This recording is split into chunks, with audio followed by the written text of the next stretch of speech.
देखिए, बिहार में smart meter का मुद्दा काफ़ी गर्म हुआ। विपक्ष भी इसको लेकर जो है आवाज़ उठाई, सड़कों पे उतरी, लेकिन जो है सरकार इसके बैकफुट पर अभी तक नहीं आई है और कई बातें जो है वो खुलकर निकलकर सामने आई। अखिल भारतीय अपराध विरोधी मोर्चा के राष्ट्रीय अध्यक्ष धनवंत सिंह राठौर जी हमारे साथ हैं। लगातार ये भी बोलते आए हैं और विरोध भी कर रहे हैं, कह रहे थे, सरकार को चेता भी रहे थे। लेकिन अब जो है सरकार ने एक नया रुख लिया है कि स्मार्ट मीटर में जिसका बकाया राशि है उनके लाइन काटे जा रहे हैं। इन तमाम मुद्दों पर चर्चा करते हैं। अब लोग जो हैं उनका लाइन काटा जा रहा है। आप लगातार विरोध कर रहे थे, विपक्ष भी विरोध कर रहा था, अब क्या कहेंगे?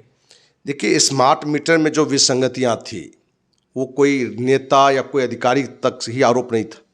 बिहार के लगभग हर जिले, हर प्रखंड, हर पंचायत से शिकायत आ रही थी कि स्मार्ट मीटर में कुछ न कुछ कमियां हैं और ये कहीं ना कहीं जो बिल जिनके 1000 आ रहे थे उनको 3000, 4000, 5000 आ रहा था।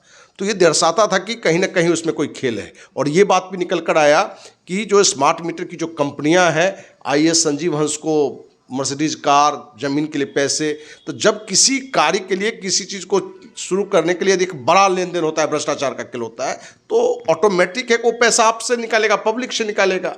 तो ये विसंगतियाँ जब हमारे पास में आई थी तो बड़ा कड़ा विरोध हमारा था और इस पर काफ़ी अभियान हमने चलाई। हमें लगता है कि इस मुद्दे पर चारों तरफ की बातों को हमने रखा भी पब्लिक के बीच में और सरकार बीच में कुछ एक्शन भी लाया, कुछ सुधार भी किया। लेकिन जिनों का जो गलत बिल कटा हुआ है, क्या वो बिल ही लिया जाएगा या उसमें सुधार करके लिया जाएगा, ये सरकार को देखना है। क्योंकि बहुत लोग इस उम्मीद में भी हैं कि जो विसंगतियां थी, जो बिल उठा है उसमें सुधार करेगी गवर्नमेंट, तब हम देंगे। तो भाई आपने सुधार किया नहीं और बिजली बिल के नाम पर मैंने जो बकाया करके आप उसका लाइन काट देंगे तो उसके लिए जिम्मेवार कौन है? जिम्मेवार तो सरकार है कि आपने जो शुरुआत में जो स्मार्ट मीटर को लेकर आया कि आपको फायदा होगा, आपको पहले से भी आधी मने खर्च इसमें उठेंगे, लेकिन हुआ क्या? 2 गुनी से लेकर 5 गुनी तक की शिकायत आ गई। ऐसी भी शिकायत आई कि जो 5 महीना 6 महीना था ही नहीं घर में, बिजली नहीं चला, उसकी बिजली बिल आ रहा है 10,000 15,000 बिजली बिल आ रहा है। तो ये भी संगतियाँ थी, उसको गवर्नमेंट को ठीक करना चाहिए था या जो गलत बने, जो जिनको चार्ज लगा हुआ है उसको सुधार करना चाहिए था। उसके बाद एक समय देना चाहिए था कि इस समय तक जिनका भी बिजली बिल जमा नहीं होगा उनका लाइन काट दिया जाएगा। और बिना समय दिए हुए आप यदि लाइन काटते हैं, इसका मतलब कि जनता के हित में आप काम नहीं कर रहे हैं, आप तानाशाही में चाहते हैं, आप अपने जगह पर फेल हैं और जनता से चाहते हैं कि वो नियम का पालन 100% करें। तो इस मुद्दे पर आपको ये भी जानकारी हुआ कि विभिन्न पंचायत में, विभिन्न प्रखंड में जुलूस निकाला गया स्मार्ट मीटर को तोड़ के। कहीं कहीं तो डंडे भी चले, अधिकारी भी पीटे गए। तो बाद में सरकार ने दिया भी कि कोई दो एक नहीं, अनेक अधिकारी जाएंगे जो जहां इस तरह की समस्या है। तो जो बातें आ रही है स्मार्ट मीटर को लेके, भाई आप सुधार करिए और लोगों को दिखने लगे कि जो बिल आता था उसी के समकक्ष आ रहा है। 19-20 कोई भी स्वीकार सकता है, लेकिन आप कहते हैं कि हम सुविधा दे रहे हैं और उसको 2 गुनी 4 गुनी देगी। तो जिस देश में, जिस राज्य में 5 किलो अनाज के नाम पर लोग का विचार बनता है, तो क्या वो हर महीने 1000, 2000, 5000 का झेलेगा वो कि 5000 रुपये हमको अलग से नुकसान करना है, 2000 देना है? कभी नहीं झेलेगा। सरकार के खिलाफ अभियान चलाएगा।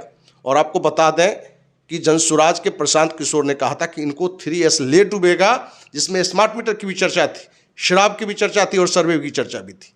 तो नीतीश कुमार को समझना है कि यदि भाई तुम अगले चुनाव में कुछ आना चाहते हो तो अपनी 3 स्थिति को भी ठीक करो। आपको स्पष्ट बता दें कि स्मार्ट मीटर की विसंगतियां ठीक नहीं हुई तो एक बड़ा खामियाजा इनको अगले चुनाव में भुगतना पड़ेगा। शराबबंदी चुनाव से पहले ही खत्म करना पड़ेगा तो नीतीश की जान बचेगी। सर्वे में क्या है कि घर घर को इन्होंने लड़ा ना दिया, क्या कि नीतीश कुमार की रणनीति पहले से भी रहा है, फूट डालो राज करो। इसी नीति के तहत इन्होंने दलित, महादलित, पिछड़ा पिछड़ा का एक बड़ा खेल खेला।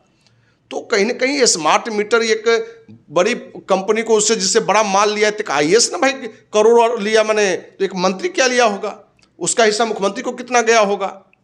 तो ये किसी से छुपा हुआ नहीं है, क्योंकि नीतीश की भी एक चोट टीम है, कोर टीम नहीं चोट टीम है, जिसका काम है कि किसी भी कार्य में एक बड़ा पैसा लेना और कहीं ना कहीं पार्टी के संगठन को मजबूत करने के लिए, अगले चुनाव के लिए एक बड़ा पैसा उगाही करता है। धनवंत जी, संजीव हंस पर कार्रवाई नीतीश कुमार क्यों नहीं कर रहे हैं? क्यों नहीं इस तमाम चीज़ों को लेकर संजीव हंस पर कार्रवाई कर? कार्रवाई हो रही है, लेकिन कार्रवाई धीमी गति में हो रही है, क्योंकि आपको जनता के नज़र में भी दिखना है कि हम बहुत मने सुशासन बाबू हैं, हम बहुत मने ईमानदार आदमी हैं, भ्रष्टाचार के विरोधी हैं।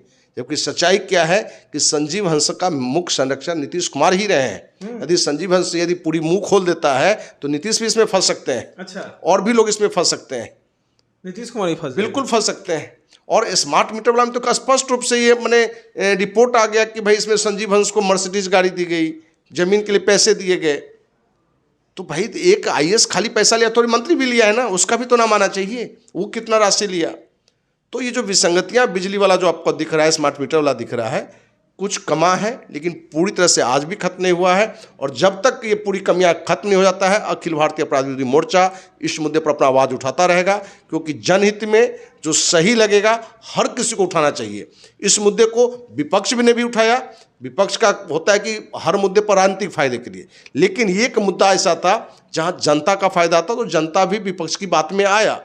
इसलिए नीतीश कुमार को समझना है कि यदि स्मार्ट मीटर की जो समस्या है चुनाव की से पहले यदि ठीक नहीं कर लिया जाता है, तो इसकी एक बड़ी खामियाजा अगले चुनाव में नीतीश को मिलेगा। तमाम जिलों में, तमाम प्रखंडों में हम लोग ने पता किया तो लोग काफ़ी नाराज हैं, कह रहे हैं कि हम तो पैसा ही नहीं देंगे सरकार को, क्योंकि सरकार ने हमारा बिल जो है ऐसे ही दे दिया है। कई घरों में जो है मीटर चालू भी नहीं हुआ और उनका बिल आ गया है।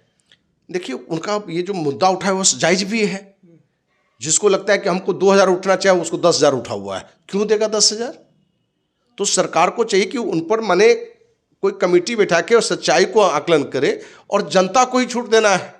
जनता को छूट के नाम पर सत्ता के लिए तो यहाँ देखते हैं आपको दिल्ली सरकार को देखिए, अरविंद केजरीवाल ने क्या क्या ने घोषणा कर दी। तो विपक्ष ने कहा था 200 यूनिट देंगे, ठीक ना भाई, 200 यूनिट तो माने अभी तेजस्वी कहा है। आपको सूचना दे कि चुनाव आते आते 400 यूनिट देने वाले भी नेता हाजिर हो जाएंगे, क्योंकि इनको भी अपने घर से देना नहीं होता है, ये जनता का टैक्स का पैसा होता है। तो बोलने के लिए तो कुछ भी बोलना है। और मिथिला की कहावत भी है कि परसई गप तले लपे लप। तेजस्वी यादव को अपने घर से तो देना नहीं है, जबकि किसी भी सरकार को चलाने के लिए, किसी भी राज्य को चलाने के लिए आपको कर नीति को भी देखना पड़ता है। आपके पास पैसे कितने आ रहे हैं कि आप उतना बांट देंगे। पॉकेट में 100 रुपया और 1000 रुपया दान करने की बात करें तो वो संभव नहीं है।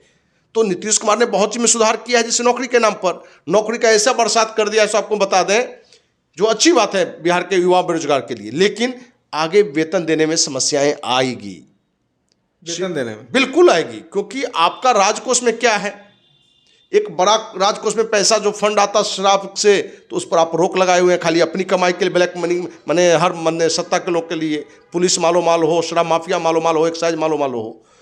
तो ये पूरी चीज़ें जो है कहीं ना कहीं नीतीश को अगले चुनाव में भुगतना पड़ेगा, यदि बचना चाहते हैं। क्योंकि नीतीश की भी स्थिति क्या है, अंधा गांव में कन्हा राजा, क्योंकि जंगल राज लालू राज के खिलाफ पे बात करके, तो लालू से बेहतर जैसे लोगों को नीतीश लगा, भले कितनों फूट डाले, भले कितना भी खेल खेले, तो लोगों ने नीतीश को गला लगा लिया। लेकिन नीतीश गला लगा के अब वो आम जनता को ही खंजर मारने लगा, स्मार्ट मीटर के नाम पर, तो शराबबंदी के नाम पर, तो सर्वे के नाम पर। तो जनता भी समझती है कि कौन खंजर मार रहा है, कि कौन सहला रहा है। तो हमें लगता है कि अगले चुनाव में नीतीश को इसकी सजा जरूर मिलेगी, यदि पहले इन चीज़ों को ठीक नहीं करता है। एक सवाल है, अंतिम सवाल आपसे ले लेते हैं कि स्मार्ट मीटर का मुद्दा प्रशांत किशोर ने इस तरीके से उठाया कि अब नीतीश कुमार के गले की हड्डी बन गई है स्मार्ट मीटर। नहीं, सच्चाई है। देखिए, प्रशांत किशोर जो जनस्वराज के मैंने संस्थापक हैं, सूत्रधार हैं, कहीं ना कहीं एक ईमानदार नीति के साथ, नियत के साथ बिहार की जनता के हित में वो आया है। और जो सोच लेके आया है उसमें स्मार्ट मीटर ही नहीं, शराबबंदी ही नहीं, बल्कि विभिन्न मुद्दों पर उन्होंने स्पष्ट रूप से कहा कि हम बिहार के लोग कहीं ना कहीं जाति धर्म देख के वोट करते हैं, हमें अपने बच्चों के हित में वोट करना चाहिए, अपने बच्चों की शिक्षा के हित में वोट करना चाहिए, हम अपने बच्चों के रोजगार के हित में करना चाहिए। तो ये हम करते नहीं हैं। यदि लोग अपने बच्चे और परिवार के हित में जब करेंगे तो लोग को बाहर जाने की आवश्यकता ही नहीं पड़ेगी। ये 10-20 हज़ार की नौकरी के लिए कलकत्ता, तो मैंने मुंबई, तो चेन्नई, तो हरियाणा या विदेश भी लोग जाते हैं। तो उन्होंने कहा कि मेरी सरकार बनेगी तो ये अगले छठ पूजा के बाद, तो उन्होंने बोला कि अगले साल जो छठ पूजा होगा तो उसके बाद तो लोग को, ऐसे लोगों को जाने की जरूरत नहीं पड़ेगा, हम अपने यहाँ रोजगार दे देंगे यदि जनस्वराज की सरकार बनेगी। तो स्मार्ट मीटर पर भी जनस्वराज, प्रशांत किशोर विशेषकर कड़ा विरोध किया, और उसके लिए वो साधुवाद का पात्र है। चलिए, आपने सुना स्मार्ट मीटर को लेकर धनवंत सिंह राठौड़ लगातार आवाज़ उठा रहे हैं, और ये इस बार भी उन्होंने कहा है कि सरकार अगर नहीं चेतती है तो अगले चुनाव में नीतीश कुमार को इसका भुक्तभोगी होना पड़ेगा। इस तरह के तमाम अपडेट्स के लिए बने रहें।